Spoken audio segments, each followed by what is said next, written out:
इस बूढ़ी महिला ने इस राजा को इस सांप को खाने को दिया और कहा कि अगर तुम इसे खाओगे तो तुम जानवरों की भाषा सीख जाओगे।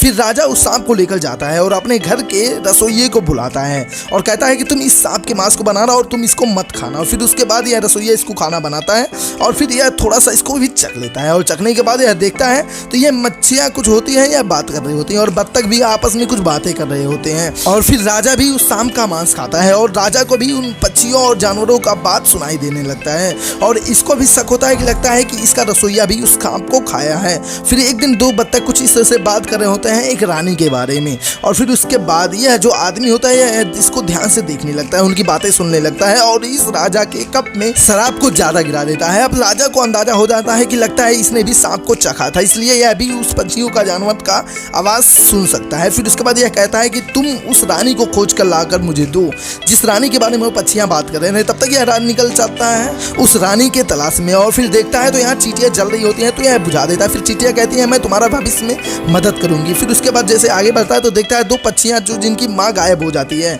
फिर यह उनको खाना खिलाता है और वह भी इससे शर्त कर रखते हैं और कहते हैं कि मैं तुम्हारा जिंदगी में जरूर मदद करूंगा। फिर वह वहां से निकल जाता है तो देखता है दो मछुआरे मछली मार रहे होते हैं। फिर इन मछलियों को तड़पते हुए देख यह मछलियों को खरीद लेता है और लेने के बाद इसमें पानी में डाल देता है। फिर